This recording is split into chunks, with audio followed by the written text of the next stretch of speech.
আজকে রাজনৈতিক দলগুলোর উপর অনেক বড় দায়িত্ব।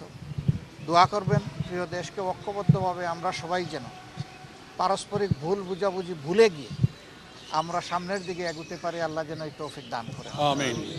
আদর্শ এবং কৌশল দলগুলোর ভিন্নতা থাকবে, সেই লড়াই হোক বুদ্ধিভিত্তিক, সেই লড়াই হোক যুক্তির, এবং সেই লড়াই হোক মানবতার কল্যাণ। দেশ নয়, ব্যক্তি নয়, জাতিই বড় কথা।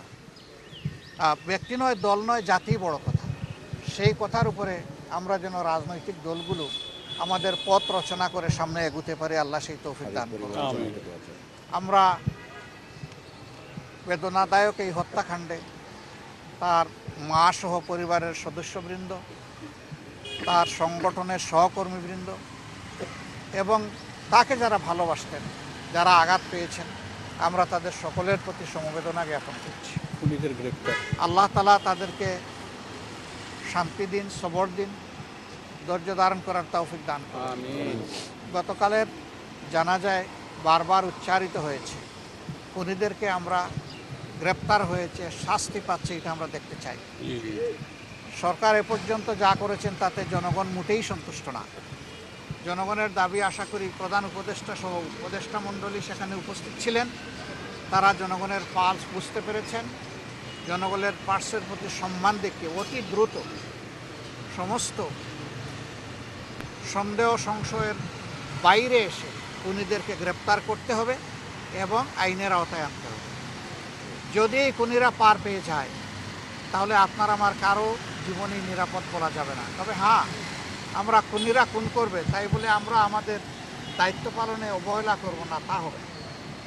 ওই খুনিদেরকে আমরা পরোয়া করি না। আমরা বিশ্বাস করি যিনি আসমান জমিনের মালিক তিনি আমাদের জীবনেরও মালিক, যিনি আসমান জমিনের মালিক তিনি আমাদের নিরাপত্তারও মালিক। সুতরাং আমাদের জীবন, আমাদের নিরাপত্তা মহান আল্লাহর হাতে তুলে দিলাম। আল্লাহ দিন, দেশ, জাতির জন্য যেভাবে আমাদের জীবন পছন্দ করেন, আল্লাহ যেন সেইভাবেই আমাদের থেকে আমাদের জীবনগুলা কবুল করেন। আপনারা দোয়া করবেন। সবাইকে ধন্যবাদ। অনেক ঘুরে আপনারা কষ্ট করে এখানে এসেছেন। আল্লাহ আপনাদেরকেও, আমাদেরকে সবাইকে একত্রিত হয়ে জাতির জন্য কল্যাণের পক্ষে, ইনসাফ এবং ন্যায়ের পক্ষে এই দেশকে সব ধরনের ফেসিবাদ মুক্ত করার লক্ষ্যে একসাথে লড়াই করার তৌফিক দান করুন। আমিন সুম্মা আমিন। আসসালামু আলাইকুম ওয়া রাহমাতুল্লাহি ওয়া বারাকাতুহু। একটা প্রশ্ন হতে পারে। নির্বাচন নিয়ে কারো মধ্যে বা গতকাল জানাজার সময় দেখেছি আমরা অনেকেই সংশয় প্রকাশ করেছেন কারো মধ্যে। আপনি শীর্ষ নেতা হিসেবে আপনার কাছে কি মনে হয় এই বিষয়ে, আপনার মধ্যে কোনো সংশয় আছে কিনা? আসলে দেখেন, কালকে আমরা জানাজায় গিয়েছিলাম, নির্বাচন করতে যাইনি। ওখানে গিয়ে যদি কেউ নির্বাচনের আলোচনা করেন এটা ঠিক হয়। আচ্ছা, সাধারণ মানুষের কথা আপনারা শুনেছেন, স্বাভাবিক কারো কার্যকলাপে এরকম যদি কিছু হয়, আমরা আপনাদেরকে বলতে চাই যে এই নির্বাচন ফেব্রুয়ারিতেই হোক, সেই ব্যাপারে আমরা দৃঢ় আশাবাদী এবং এই লক্ষ্যে আমাদের পক্ষ থেকে সঙ্গত সকল ধরনের সহযোগিতা আমরা করে যাব ইনশাআল্লাহ। এবং আমরা আশা করি যে এই নির্বাচন ফেব্রুয়ারিতেই হবে ইনশাআল্লাহ তাআলা। তবে নির্বাচনটা যেন সুষ্ঠু হয়, মানুষের কাছে গ্রহণযোগ্য হয়, জনমতের প্রতিফলন ঘটে এবং এখানে যেন অন্য কিছু কেউ চিন্তা না করে।